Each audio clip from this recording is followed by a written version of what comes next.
Don't, हाँ साथ में कर लो।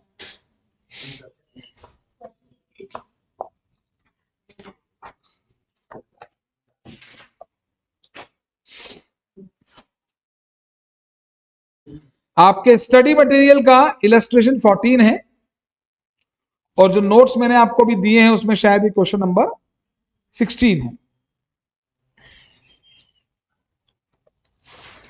ये कॉम्प्रिहेंसिव प्रॉब्लम है, जिसको मैंने मेरे नोट्स में कल लिखा था, खलनायक, नायक नहीं खलनायक हूं मैं, ये वही क्वेश्चन है। करें स्टार्ट। स्टडी मटेरियल अगर आपके पास है तो इलस्ट्रेशन 14 निकाल लीजिए, और नहीं नोट्स हैं तो क्वेश्चन 16। अ कॉम्प्रिहेंसिव प्रॉब्लम मिल गया। In this problem you will find P Limited acquire shares in S Limited and having significant influence in S Limited। मतलब कंट्रोल नहीं आया, P ने S के शेयर्स तो एक्वायर किए पर कंट्रोल नहीं आया। इट्स एसोसिएट, S लिमिटेड उसकी एसोसिएट है। तो अब जब P limited separate financial statement बनाएगी और कंसोलिडेटेड भी बनाएगी, सेपरेट फाइनेंशियल स्टेटमेंट में जो इन्वेस्टमेंट की अकाउंटिंग होगी वो होगी इंड एस 27 से। Separate financial statement end AS 27 से बनेंगे, और इंड एस 28 लगेगा कंसोलिडेटेड फाइनेंशियल स्टेटमेंट पर, ठीक है ना। और इसमें इक्विटी मेथड लगेगी। क्या लगेगी? इसमें पूरा वो नेट एसेट से मर्ज नहीं करना होगा, क्योंकि ये सब्सिडरी थोड़ी है, कंट्रोल थोड़ी आया। Next, P limited acquired controlling interest shares in S limited, it's subsidiary. फिर पी लिमिटेड आगे और शेयर खरीदेगी तो कंट्रोल बढ़ के ऐसा हो जाएगा कि कंट्रोल आ जाएगा एस का, एस पर। तो उस केस में सब्सिडरी होल्ड पेरेंट का रिलेशनशिप आ जाएगा। तो सेपरेट फाइनेंशियल स्टेटमेंट तो इंड एस 27 से प्रिपेयर होंगे, लेकिन जब कंसोलिडेट होगा तो अब 28 नहीं लगेगा, अब 103 पहली बार लगेगा और आगे 110 लगता रहेगा। 110 हालांकि हमने अभी तक पढ़ा नहीं है, पर वो ऐसे ही है, वो इसी तरीके से आगे बढ़ता है। फिर there after P limited further share acquire कर लेगी एस लिमिटेड में, resulting in change of ownership of parent and non controlling interest. ठीक है, वही पहले 25 मान लीजिए परसेंटेज बताया था मैंने आपको कि वही मान लो कंट्रोल 70 पे आ गया, अब 70% तो पी का है, 30% एनसीआई था, अब 10% और खरीद लिया, तो अल्टीमेटली आपने अब एनसीआई 20 रह जाएगा, तो आपका कंट्रोलिंग इंटरेस्ट और बढ़ जाएगा, कंट्रोलिंग इंटरेस्ट बढ़ जाएगा। हाँ, तो ये भी इस सवाल में है, but not but not in control over subsidiary, ठीक है ना।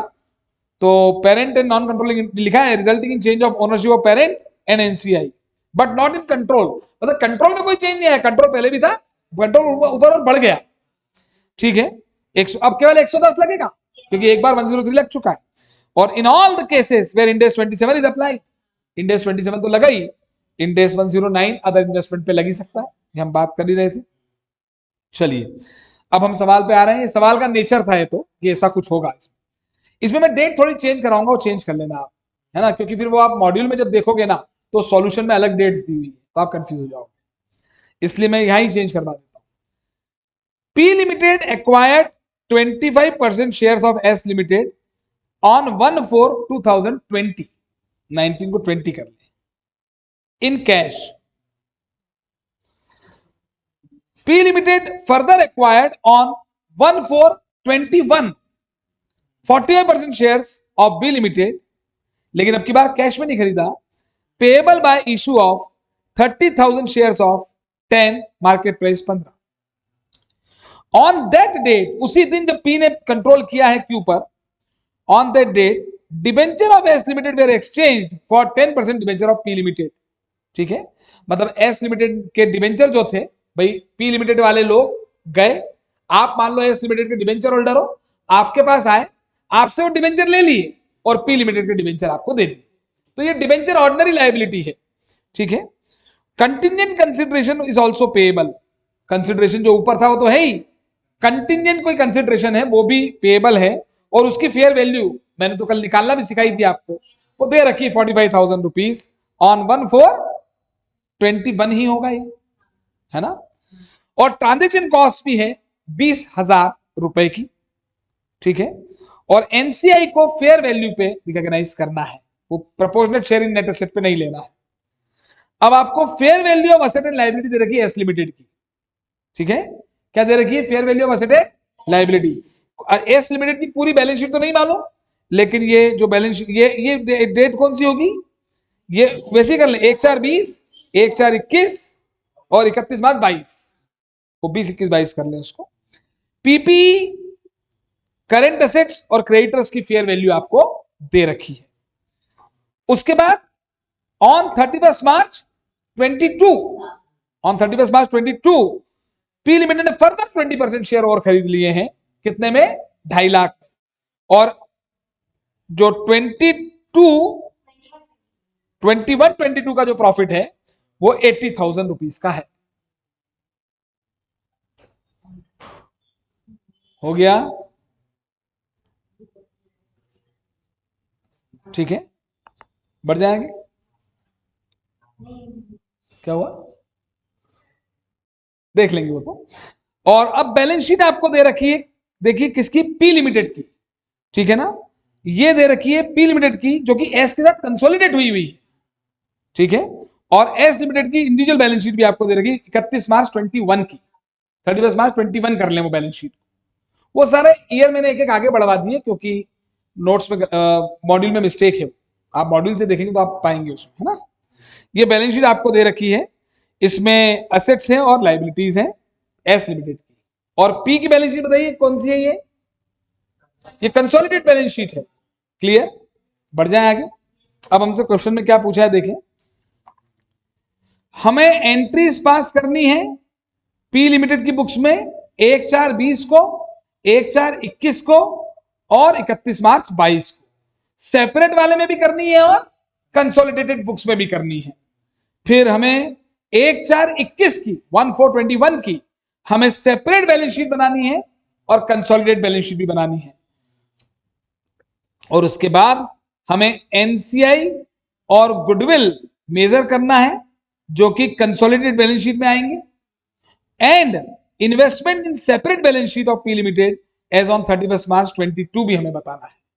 22 हो गया। अभी क्वेश्चन को देखो, इतना लेंदी क्वेश्चन है ना, तो एक बार उसको पढ़ के आपको ही रिटेन करना पड़ेगा। भाई मैंने तो आपको पढ़ के सुना दिया, पर आपको रिटेन होना चाहिए, है ना। तो अगर आपको लगता है तो एक बार उसको देख लें, क्योंकि मैं इसकी शुरुआत करने वाला हूं बस फटाफट से।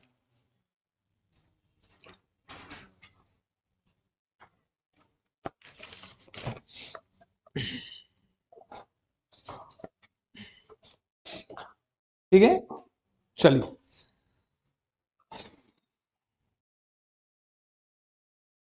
बढ़े आगे। पहली डेट है क्वेश्चन में 1/4/2020, 1/4/2020, ठीक है। उस दिन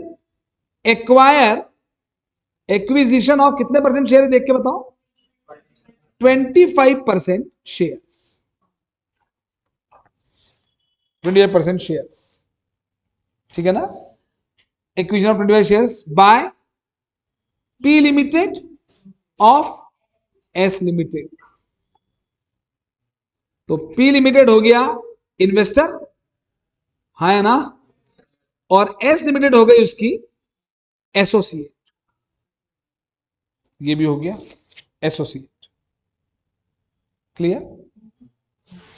तो पी लिमिटेड के सेपरेट फाइनेंशियल स्टेटमेंट तो इंड AS 27 से बनेंगे, और पी लिमिटेड में कंसोलिडेट फाइनेंशियल स्टेटमेंट में इंड AS 28 लगेगा। ये बात क्लियर होनी चाहिए। और जब इंड AS 28 होता है तो इन्वेस्टमेंट की अकाउंटिंग होती है, investment as per equity method, है ना। और यहां तो इन्वेस्टमेंट एट कॉस्ट ही आता है, इन्वेस्टमेंट एट कॉस्ट। 1/4/2020, ठीक है। चलिए, हाँ, हमें एंट्रीज पास करनी है।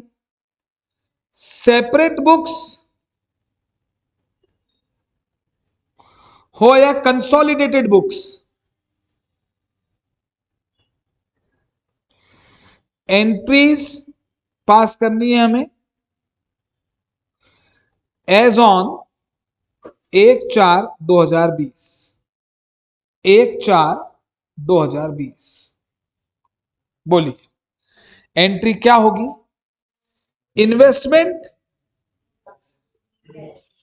इन shares of S limited account debit to bank account,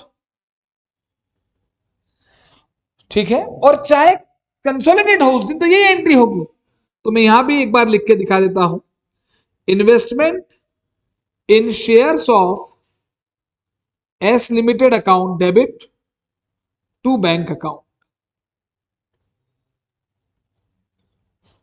भाई पहली एंट्री तो यही होगी ना, ठीक है, तो जब आप कंसोलिडेट बैलेंस शीट बनेगी तब इक्विटी मेथड आएगी वहां पर।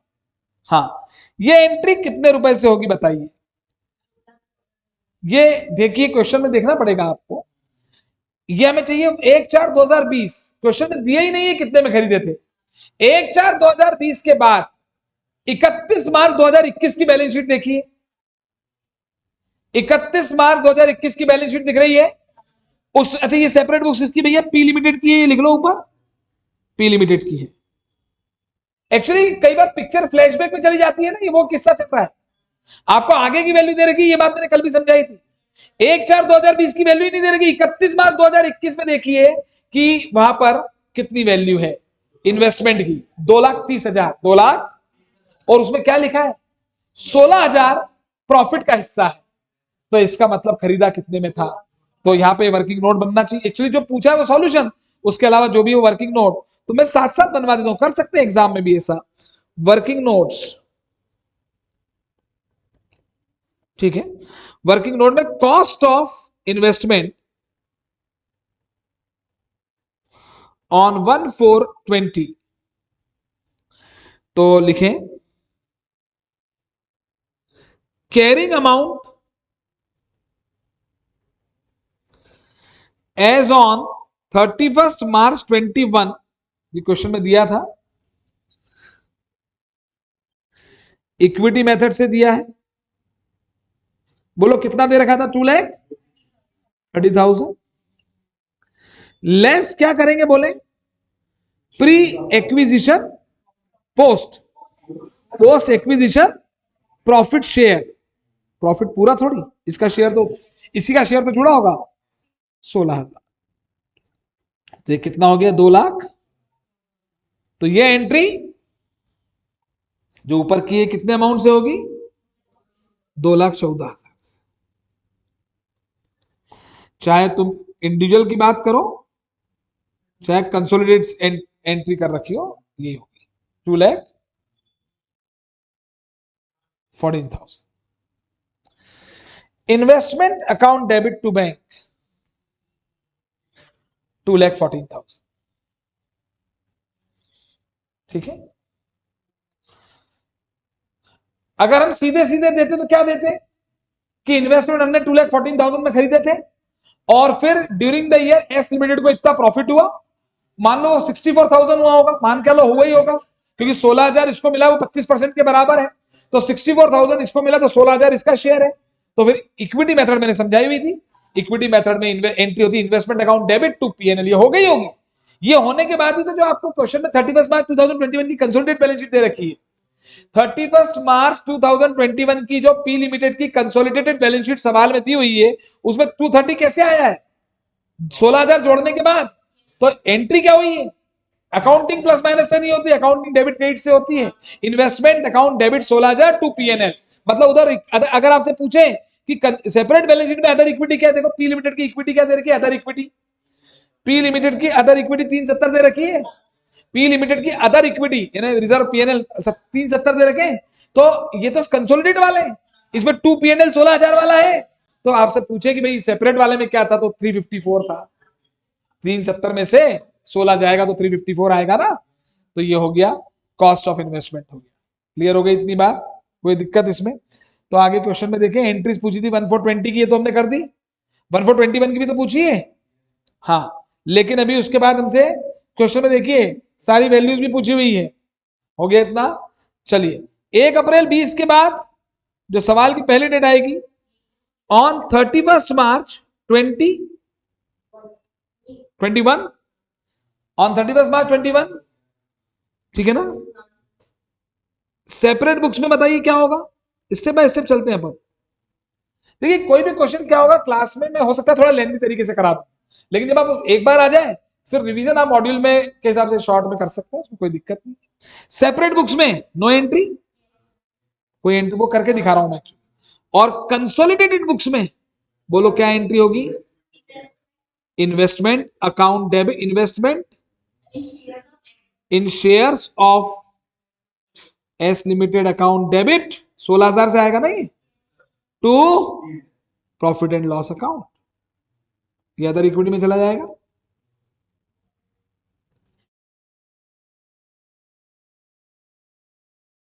हो गया इतना। Investment in shares of S limited account debit 16,000 to profit and loss account हो गया।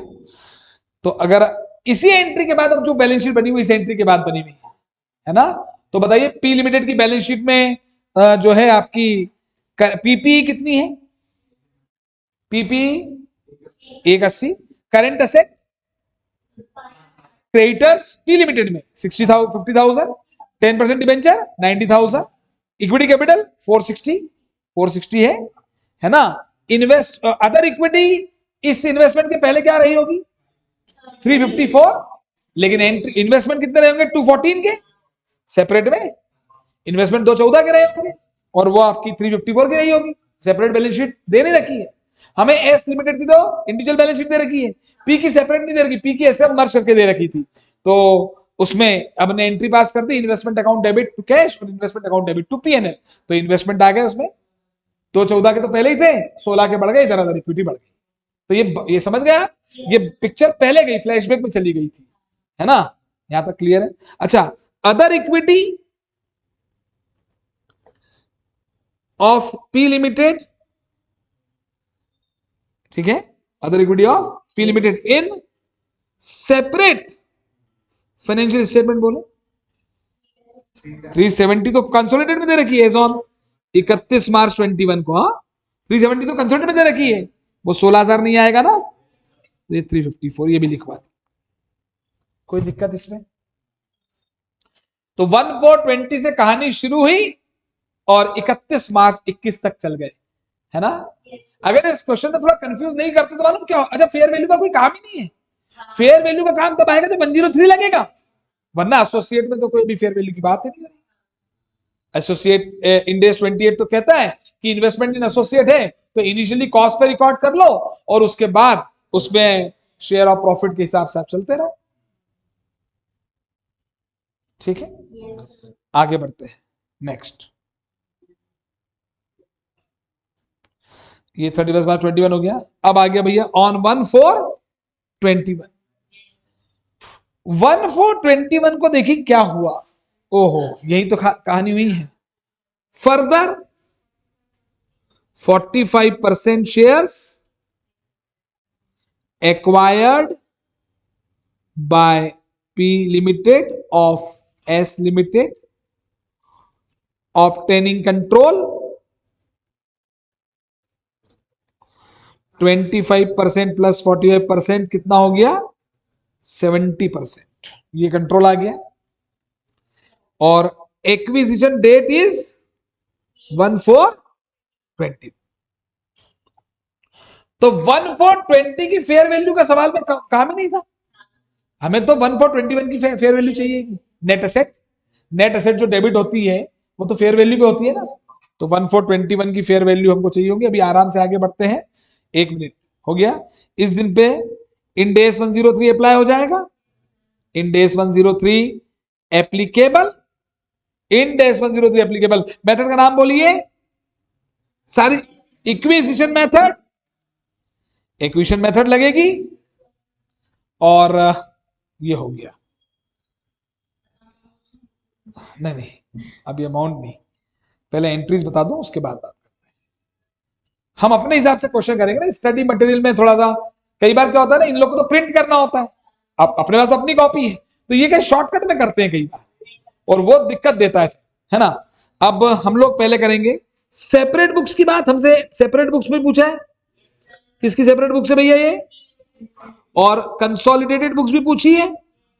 तो कंसोलिडेटेड बुक्स किसकी है, ये भी पी लिमिटेड की है ना। इसमें भी हमसे एंट्री पूछी है, हाँ एंट्रीज हो जाएगी एक्चुअली, अब एंट्री बोलना अच्छा नहीं लग रहा है, अब एंट्रीज होंगी। तूने मारी एंट्रियां तो दिल में बजी घंटियां। देखो इसके कॉन्सेप्ट कितने क्लियर है। एंट्रीज हो गया, सेपरेट बुक्स और कंसोलिडेटेड बुक्स की एंट्रीज हमसे पूछिए।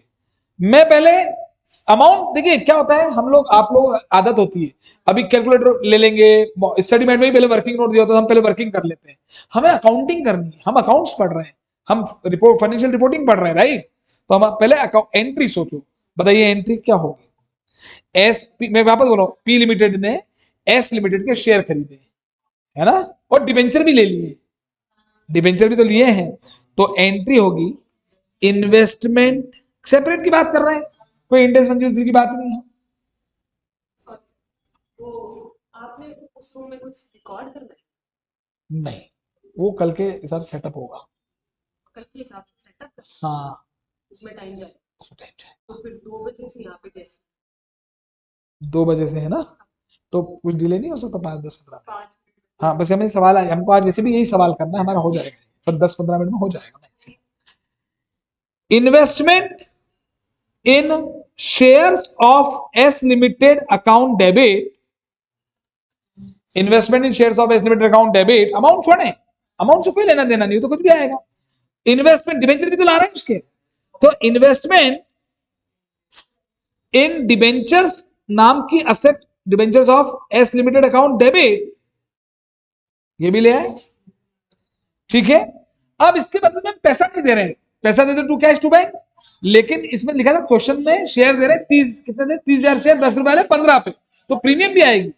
तो to equity share capital account, equity share capital नाम की लाइबिलिटी बढ़ जाएगी क्रेडिट, है ना। टू सिक्योरिटी प्रीमियम अकाउंट, है ना, और to security premium account.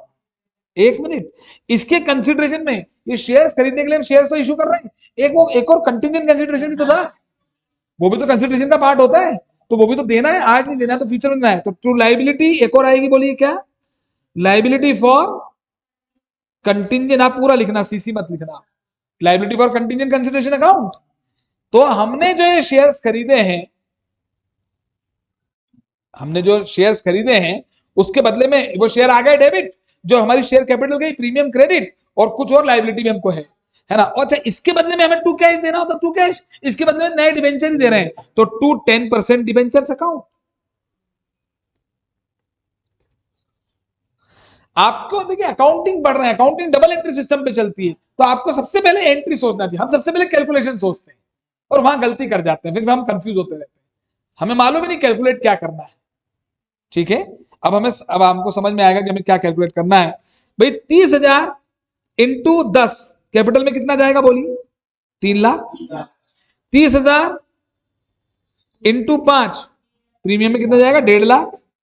Consideration 45,000 का दे रखा था, हमें दे रखा था कि नहीं। तो अगर आपसे कोई पूछे कंसिडरेशन कितना है, तो 495 आ जाएगा, तीनों का टोटल।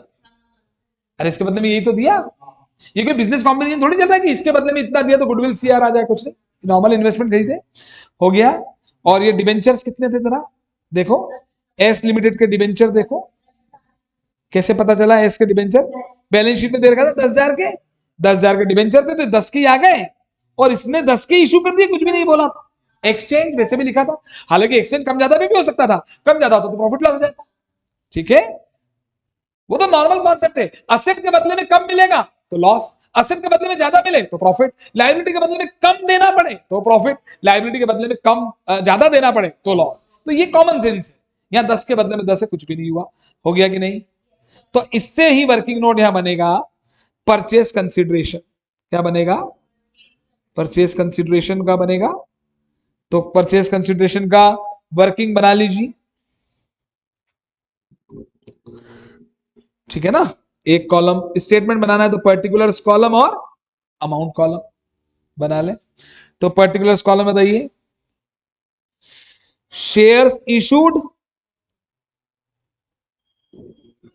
30,000 इंटू 15 ले लो डायरेक्ट,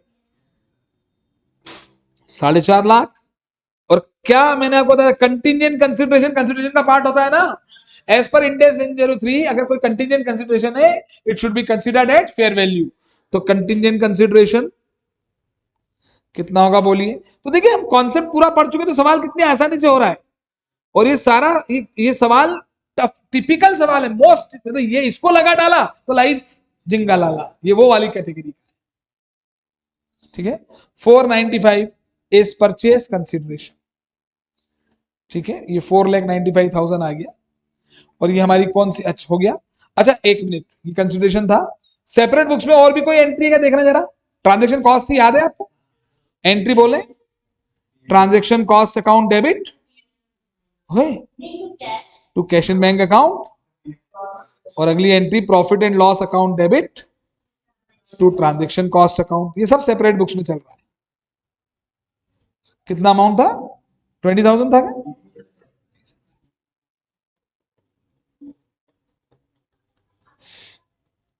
ट्रांजेक्शन कॉस्ट हो गया इतना।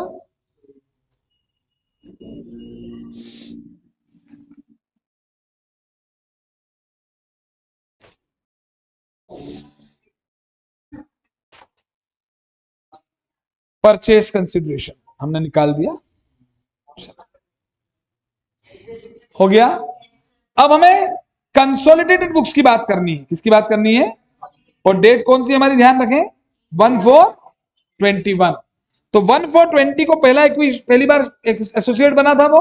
उसके बाद 31 मार्च 21 तक वो एसोसिएट ही था, और 1/4/21 से कंट्रोल आया। इंडेस 103 यहां से लग रहा है। ठीक है, तो इंडेस 103 लग रहा है। तो इन्वेस्टमेंट हमारी कंसोलिडेटेड बुक्स में कितने के हैं दिख रहा है? तो 214 प्लस 16, 230 के हैं, 230 के हैं। इसकी फेयर वैल्यू निकाली, fair value of investment, fair value लिखो ऑफ प्रीवियसली हेल्ड इक्विटी। बताया था कि नहीं? जो ऑलरेडी 25% है, आज उसकी वैल्यू तो करो पहले, फिर उसके बाद ही तो मैं एक्विजिशन करूंगा। Fair value of previously held equity, ये क्वेश्चन में दे रखी है, पहले तो ये चेक करो। 1 अप्रैल 21 को जो इक्विटी है उसकी फेयर वैल्यू, ये जो इन्वेस्टमेंट आपने कर रखा था 25%, वैसे हमारी बुक्स में कितना 230 पर है ना। ये 31/21 है, इसके अगले दिन की बात हो रही है। तो कुछ भी नहीं दिया तो वो हो सकता है, पर निकल सकती है। देखिए जरा कैसे निकलेगी, बताए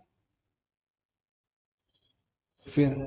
हाँ मैं बता रहा हूं, पिछले क्लासेस रिवाइज कर रखी नहीं, कर कुछ कोई दिक्कत नहीं। बिजनेस यहां से इस डेट से कौन सा इंडेक्स लग जाएगा? 103। तो 103 में ही मर्ज करेंगे, पर 1/4/21 वाले दिन ये इन्वेस्टमेंट प्रीवियसली हेल्ड इक्विटी का मतलब क्या हुआ? जो आपने 25% ले रखे थे, वो बुक्स में कितने के आपके? 230 के। तो आज उसकी, जिस दिन ट्रांजेक्शन हुआ उस दिन उसकी फेयर वैल्यू तो निकालो, क्या है उसकी फेयर वैल्यू क्या है।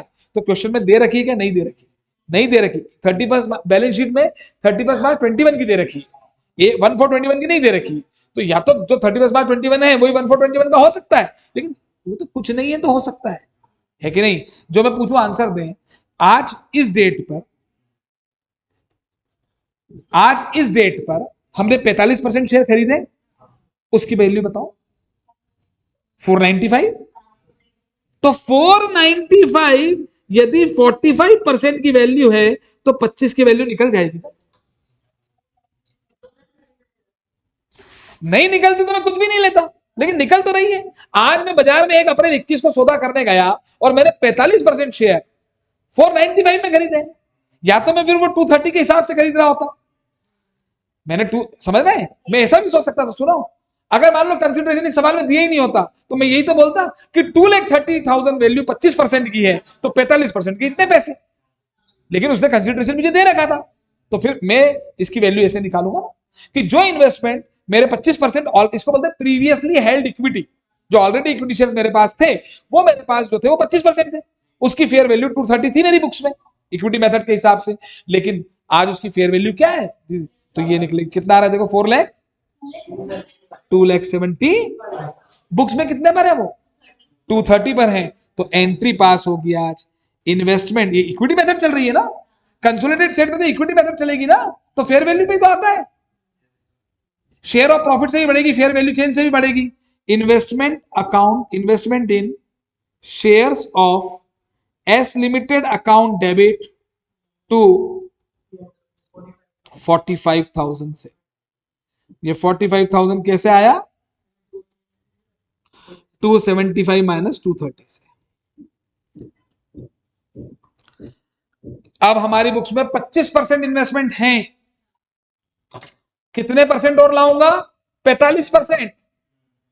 ठीक है, तो या तो मैं केवल 45% की एंट्री करूं या मैं 70 की एंट्री कर लूं और 25 को हटा दूं। हाँ ऐसे ऐसे मैंने बताया था कि प्रैक्टिकली यही करने वाले हैं, वरना केवल 45% लाएंगे क्योंकि हमें तो अल्टीमेटली 30% तो एनसीआई है। तो हम क्या करेंगे, लिया तो हमने 45% है, पर हम मानेंगे हमें 70 लिया है और 25 चले गए, तो नेट 45 की इफेक्ट आ जाएगा। अमाउंट छोड़िए, पहले एंट्री की बात करते हैं। ये कंसोलिडेशन चल रहा है। अब जो इसके बाद पी की बैलेंस शीट बनेगी कंसोलिडेट, उसमें क्या केवल एस के इन्वेस्टमेंट इक्विटी मेथड में आएंगे, नहीं, उसमें इन्वेस्टमेंट नहीं आएंगे। अब तो इन्वेस्टमेंट गायब हो जाएंगे उल्टे, अब तो उसकी सारी एसेट्स आ जाएंगी। याद आया? तो एंट्री बोलिए क्या थी, नेट नेट एसेट में क्या क्या चेक करो। नेट एसेट भाई डायरेक्टली नेट एसेट नहीं दे रखी ना, पीपीई अकाउंट डेबिट, देखो सवाल में अमाउंट छोड़ो, पीपीई अकाउंट डेबिट। कोई और असेट आई क्या, हाँ, करेंट असेट अकाउंट डेबिट।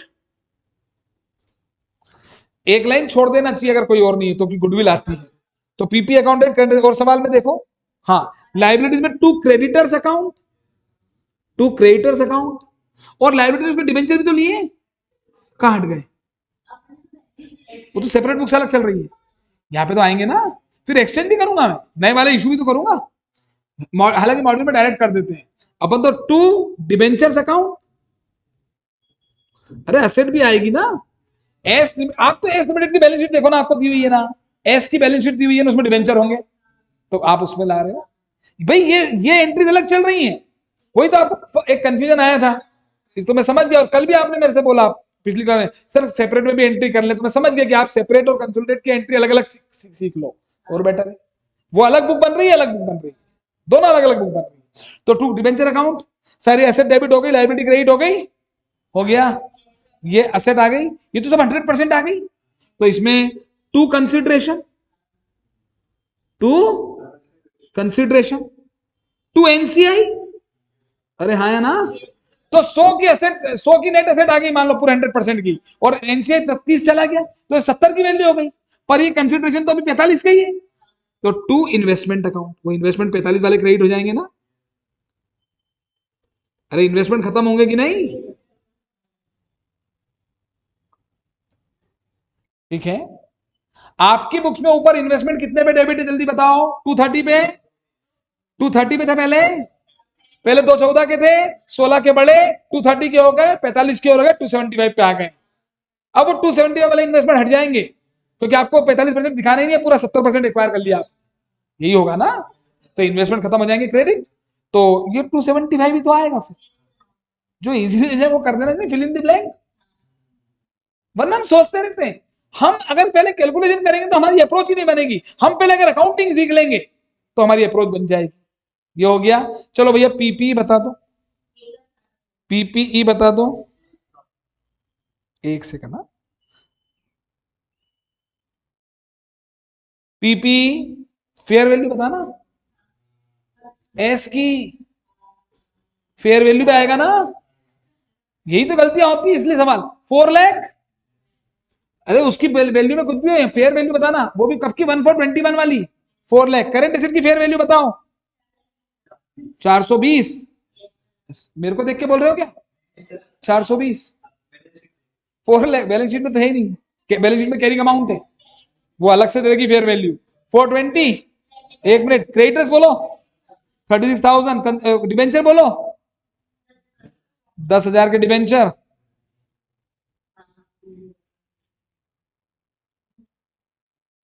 एक सेकंड, ठीक है, डिबेंचर्स। नेक्स्ट कंसिडरेशन 495 आ गया। एनसीआई किस पे लेना था अपने को? फेयर वैल्यू पे। एनसीआई फेयर वैल्यू पे लेना है, वर्किंग नोट बना लेते हैं। NCI fair value, NCI valuation. हाँ जी, वॉल्यूम ऑफ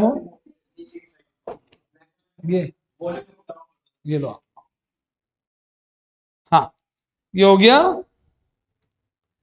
एनसीआई वैल्यूएशन करिए, वर्किंग नोट अलग से बना लेते हैं। एनसीआई वैल्यूएशन, हाँ बोले कैसे आएगा एनसीआई वैल्यूएशन?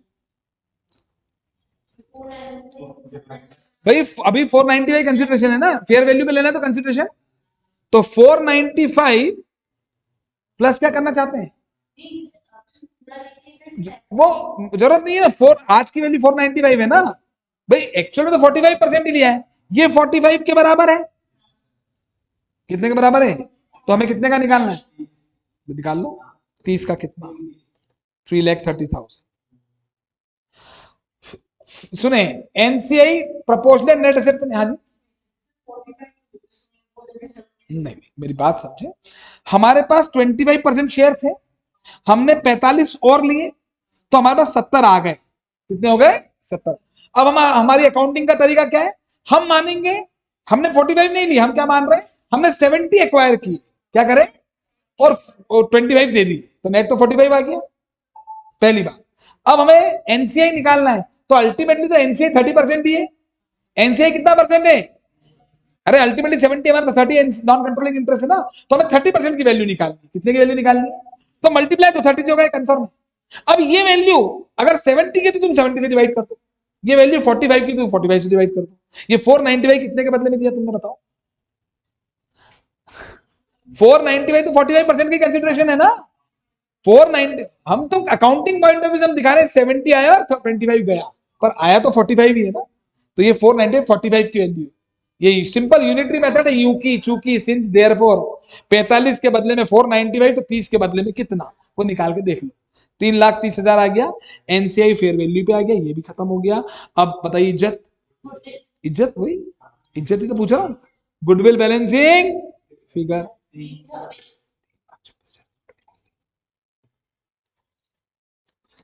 हो गया, 3,26,000 की गुडविल।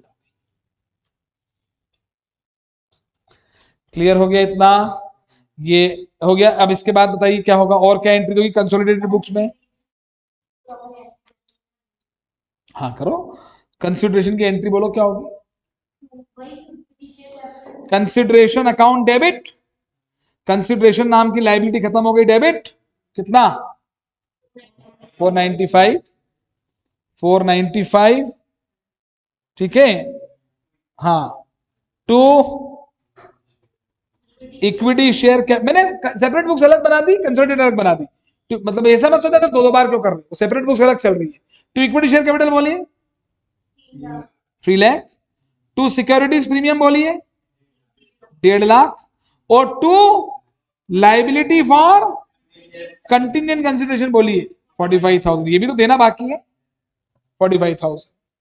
नेक्स्ट, और कुछ? अरे बस कैसे? ट्रांजेक्शन कॉस्ट अकाउंट डेबिट, दोनों में पूछिए ना entry, account debit to bank. अच्छा, बिजनेस कॉम्बिनेशन में भी ट्रांजेक्शन कॉस्ट तो पीएनएल में जाती है, बताया था ना, 20,000। और profit and loss account debit to transaction cost account 20,000। Separate books भी बन गई, और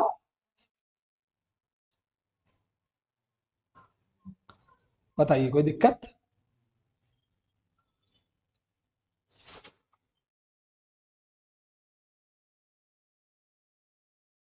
बढ़ू आगे, कर रहा हूं कर रहा हूं कर रहा हूं। ये जो डिबेंचर थे, ये 2 डिबेंचर थे ना ये, तो अब ये पुराने डिबेंचर खत्म हो जाएंगे डेबिट, नए डिबेंचर जाएंगे क्रेडिट। होना कुछ भी नहीं था, तो स्टडी मैट में तो आपके कई बार डायरेक्ट ही कर देते हैं। हम ये debenture account debit to new 10% debenture जो थे वो पी लिमिटेड ने पुराने डिबेंचर खत्म कर दिए डेबिट, नए डिबेंचर इशू कर दिए क्रेडिट। डिबेंचर टू डिबेंचर, एक लाइबिलिटी खत्म हो गई डेबिट, एक लाइबिलिटी बढ़ गई क्रेडिट। क्लियर है ये आपको सभी को? क्लियर? तो आप मेरी बात समझे कि मैंने, आप जब एंट्री पहले कर लेंगे ना तो आपको वर्किंग कौन सी क्लियर हो जाएगा, है ना? तो अब आप जब इस क्वेश्चन को रिवाइज करें तो आप एनसीआई का वर्किंग नोट बनाइए, आप गुडविल, अच्छा कैसे निकलेगी गुडविल का वर्किंग नोट, कैसे आता होगा बताइए? एक वर्किंग नोट बनेगा नेट एसेट का, ऑल एसेट डेबिट और ये दोनों क्रेडिट, ये नेट एसेट आ गई, नेट एसेट आ गई। Consideration plus investment plus NCI minus net asset is goodwill, एक वर्किंग नोट वैसा बन जाएगा। अरे हाँ है ना? तो इसलिए ये भी हो गया। अब हमें बनानी है balance sheet of P limited, ठीक है, balance sheet of P limited, ठीक है ना? सेपरेट भी और and consolidated, separate and consolidated as on 1/4/21। एक साथ बना दो फॉर्मेट। देखें पर्टिकुलर्स में मुझे पहले असेट्स बताइए क्या क्या आने वाली है। पीपी आएगा, हाँ। इन्वेस्टमेंट आएंगे, हाँ। भाई सेपरेट वाले में तो इन्वेस्टमेंट ही आएंगे ना, कंसोलिडेटेड वाले से इन्वेस्टमेंट गायब हो जाएंगी। और करंट एसेट्स आएंगी, हाँ आएंगी, बिल्कुल आएंगी। गुडविल आएगी, किसमें आएगी गुडविल? पहले गुडविल लिख देता हूं, हाँ वो अभी पहले गुडविल लिख देते हैं, आना भी चाहिए पहले। गुडविल आएगी, हाँ ठीक है। करंट एसेट्स आएंगी, हाँ। भाई इसमें से हो सकता है कुछ चीजें सेपरेट में है, कुछ चीजें दोनों में है, कुछ चीजें केवल कंसोलिडेटेड में है, पर करंट एसेट्स। उसके बाद नेक्स्ट टोटल, एक आध लाइन मार्जिन छोड़ दिया करो, हो सकता है कि कुछ और आ जाए, थोड़ा मार्जिन रखना चाहिए। अब लाइबिलिटीज में आ जाए, इक्विटी शेयर कैपिटल आएगी, हाँ। अदर इक्विटी आएगी, हाँ आएगी, अदर इक्विटी आएगी। फिर डिबेंचर्स आएंगे, नहीं पहले एनसीआई लिख लो, मालिक पहले लिखते हैं, एनसीआई फॉर्मेट है थोड़ा सा। एनसीआई आएगा, हाँ। डिबेंचर्स आएंगे, लाइबिलिटी है, डिबेंचर्स आएंगे। और कोई लाइबिलिटी? हाँ सर, क्रेडिटर्स भी है। और वो लाइबिलिटी फॉर सीसी भी तो है, लाइबिलिटी फॉर कंटिंजेंट कंसिडरेशन, वो चुकाई का है। हो गया, ये हो गया आपका, हो गया इतना, ये हो गया, कोई दिक्कत नहीं। अब ये देख लें, चेक कर लें। इक्विटी शेयर कैपिटल आएगी, अदर इक्विटी आएगी, एनसीआई आएगा, डिबेंचर्स, क्रेडिटर्स और लाइबिलिटी। अब देखो एक मिनट मेरी बात सुनना, यहां पे मैं बनाऊंगा एसबीएस, यहां बनाऊंगा सीबीएस, इसमें कैलकुलेशन अमाउंट, कैलकुलेशन और अमाउंट, यही मैं वर्किंग कर दूंगा इसकी। और क्या वर्किंग कर सकते हैं साथ में? हाँ बोले। और ऐसे कैलकुलेशन लिखने की जरूरत नहीं पड़ती, तो कर भी सकते हैं। हाँ पीपी, अब पहले सेपरेट वाली बनाते हैं, तो पुरानी वाली सेपरेट देखो। हाँ पीपी कितनी थी बोलो? तो ये 80 रही, सेपरेट है ना, तो ये कौन सी फेयर वैल्यू पे आ जाएगी? अरे 31 मार्च 21 को जो थी वही तो रहेगी। हाँ इन्वेस्टमेंट बोलना, नहीं नहीं नहीं, 2/14 के तो थे। आप एंट्री देखो ना सेपरेट में, 2/14 के। उसके बाद एक 495 वाला लिया, दो बार इन्वेस्टमेंट अकाउंट डेबिट हुआ है ना, और एक वो 10,000 के डिबेंचर आए। अरे एंट्री देखो ना, एंट्री से ही पोस्टिंग होती है, पोस्टिंग से ही टोटलिंग होती है, टोटलिंग के बैलेंस आते हैं, बैलेंस से ट्रायल बैलेंस जाता है, ट्रायल बैलेंस से बैलेंस शीट बनती है। सेपरेट बुक्स में एंट्री देखिए, इन्वेस्टमेंट टू बैंक 2/14 है, उसके बाद देखो क्या है, इन्वेस्टमेंट इन शेयर्स है 495, फिर इन्वेस्टमेंट इन डिबेंचर 10,000 है। हाँ तो वही तो किया है, ऐसा क्या गुनाह किया कि लुट गए? हाँ बोलो, इसीलिए बोल रहा हूं एंट्री से चलो। 719 आ गया क्या? 214 प्लस 495 प्लस 10। गुडविल सेपरेट में नहीं आएगी। करंट एसेट कितनी जल्दी बताएं? इसके पहले वाली सेपरेट बैलेंस शीट देख लो, 5 लाख, ठीक है, 5,60,000 तो करंट एसेट की वैल्यू है, लेकिन 20,000 की ट्रांजेक्शन कॉस्ट गई ना टू कैश, तो ये 540 आएगा।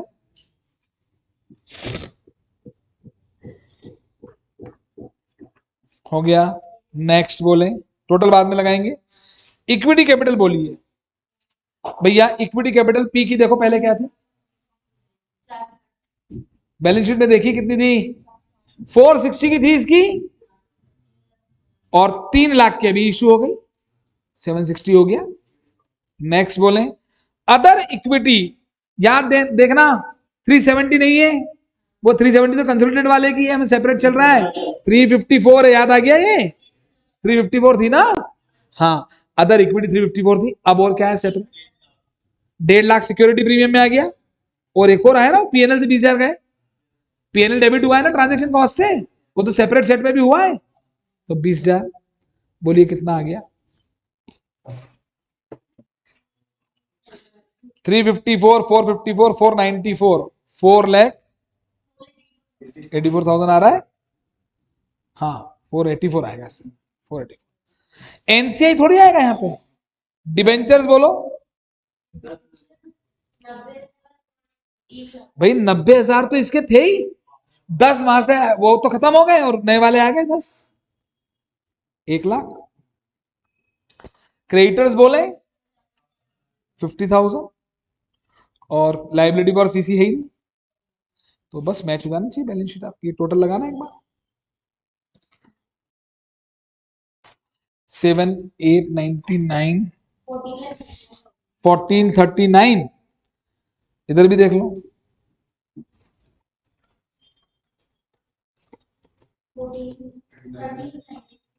वही आना चाहिए होता, क्या रहेगा,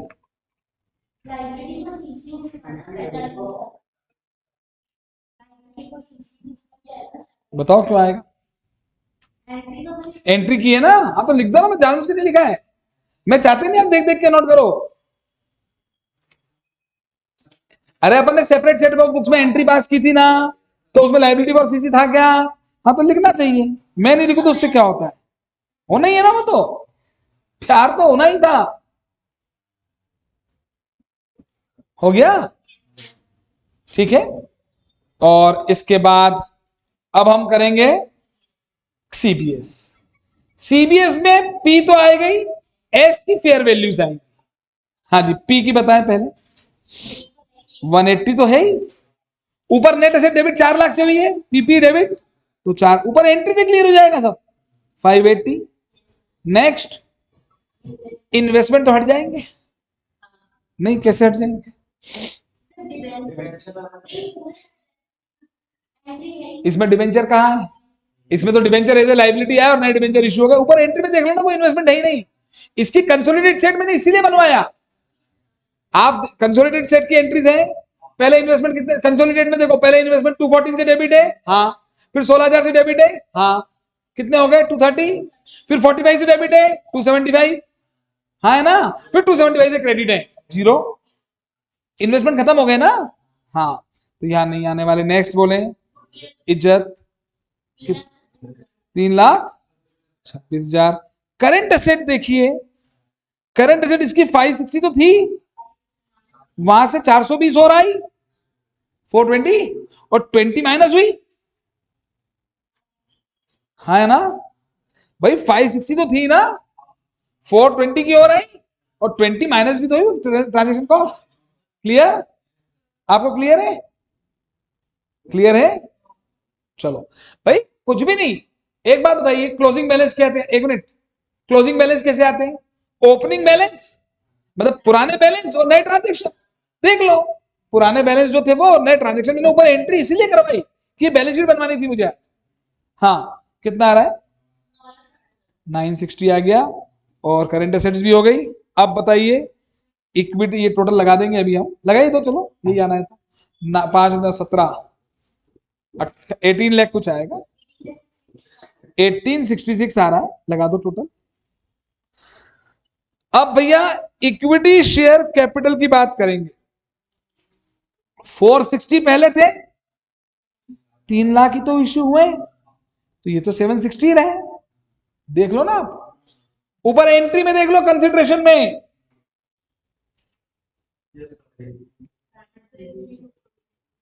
ठीक है, मुझे मत देखो, मुझे देखोगे तो दुख होगा, आप उधर भी अपनी कॉपी में देखो ना, कॉपी में देखिए, बताओ हम किसकी बैलेंस शीट बना रहे हैं? पी लिमिटेड की। कौन सी बना रहे हैं? कंसोलिडेटेड। कंसोलिडेटेड कैसे बनेगी? जो पहले बैलेंस शीट थी, जो सेपरेट वाली जो थी, भाई जो पी लिमिटेड की कंसोलिडेटेड बैलेंस शीट दे भी रखी है वो तो एसोसिएट का कंसोलिडेशन है ना, तो उसमें तो सिर्फ इन्वेस्टमेंट ही कंसोलिडेट हुआ है, बाकी तो उसकी सेपरेट ही है। तो पी लिमिटेड की कैपिटल कितनी थी? 460। नई कैपिटल 3 लाख की तो इश्यू हुई है 760। अदर इक्विटी पे आ जाए। अदर इक्विटी बताइए कितनी आएगी? पहले कितनी थी? 370। पहले कितनी थी? 370 थी, है ना? 354 नहीं थी, 370 थी। अब 1.5 लाख और आ गए, 1.5 लाख और आ गए ना सिक्योरिटी प्रीमियम के, तो कितनी हो गई? हाँ तो बता दो ना कितने? -20,000 हो गया।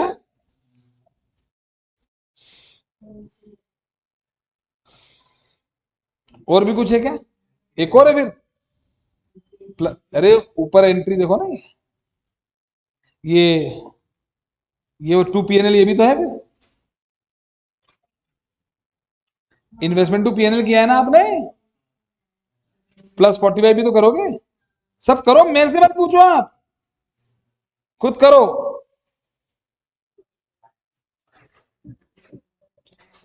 क्या ये 545 आ रहा है? मैं वापस बोल देता हूं, जो पी लिमिटेड की कंसोलिडेटेड बैलेंस शीट बन रही है वो अब सब्सिडरी के साथ बन रही है ना, तो उसमें पी की तो आएगी आएगी अदर इक्विटी। तो पी की जो अदर इक्विटी पहले थी 370, फिर सबसे पहले एंट्री क्या की थी देखो, उसके बाद इन्वेस्टमेंट टू PNL 45,000 +45 वहां कर लो। फिर 20,000 चले गए, वो माइनस हो गए, और सिक्योरिटी प्रीमियम 1.5 लाख, 545 आएगी। नेक्स्ट, एनसीआई निकाल लिया था हमने, 330 का एनसीआई निकाल लिया था। नेक्स्ट, हाँ डिबेंचर्स कितने आएंगे बोलो? 1 लाख, 1 लाख ही आएंगे ना वो तो। भाई 90 के इसके पहले थे, 10 का इसमें भी इशू हुआ, 1 लाख। क्रेडिटर्स जुड़ेंगे, क्रेडिटर्स कितने? 50 तो थे ही, 36 और आ गए, 86,000। और लाइबिलिटी फॉर सीसी 45, चेक करो।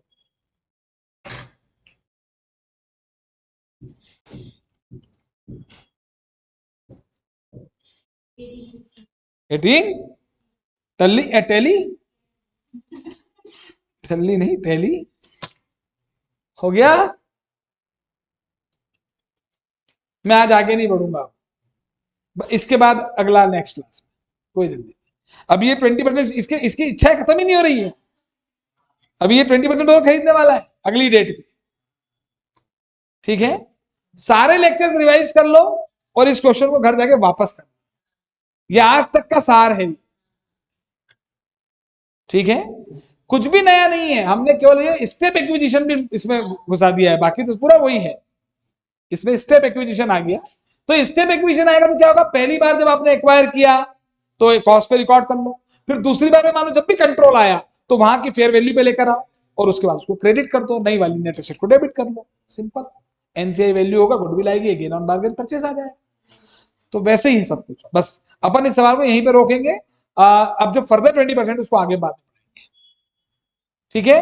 मैं फिर कह रहा हूं आप इसको पूरा रिवाइज करिए, पूरा इंडिया, जल्दी नहीं करनी अपने, 2 लेक्चर ज्यादा लग जाएंगे कोई बात, वो कोई दिक्कत नहीं, लेकिन अपन एक एक क्वेश्चन क्लास में करेंगे ढंग से। क्लियर? सारे पिछले लेक्चर रिवाइज कर लो, जो छूटा है वो कर लो, कॉपी को रिवाइज कर लो, नोट्स आपको जो मिले उसको रिवाइज कर लो, ठीक है? और ये देखिए, ये मैं बता दूं कि ये पूरा सवाल यहाँ पर है हमारे इसमें, बहुत अच्छा। ये जो मैंने आपको आज करवाया है ना, ये मैं कर चुका हूं आपके लिए पूरा, आपको टेंशन ही नहीं है। दिख रहा है ये वही सवाल है, सब है, ये तो यहां तक सवाल, ये देखो, ठीक है ना? सब लिखा हुआ है, और ये आपके लिए छोड़ दी जगह, ये वापस से आप बनाएंगे ना, एक बार प्रैक्टिस करेंगे तो करना चाहिए, बस कर लेना फिर, ये इसके आगे बात में हो गया। चलो।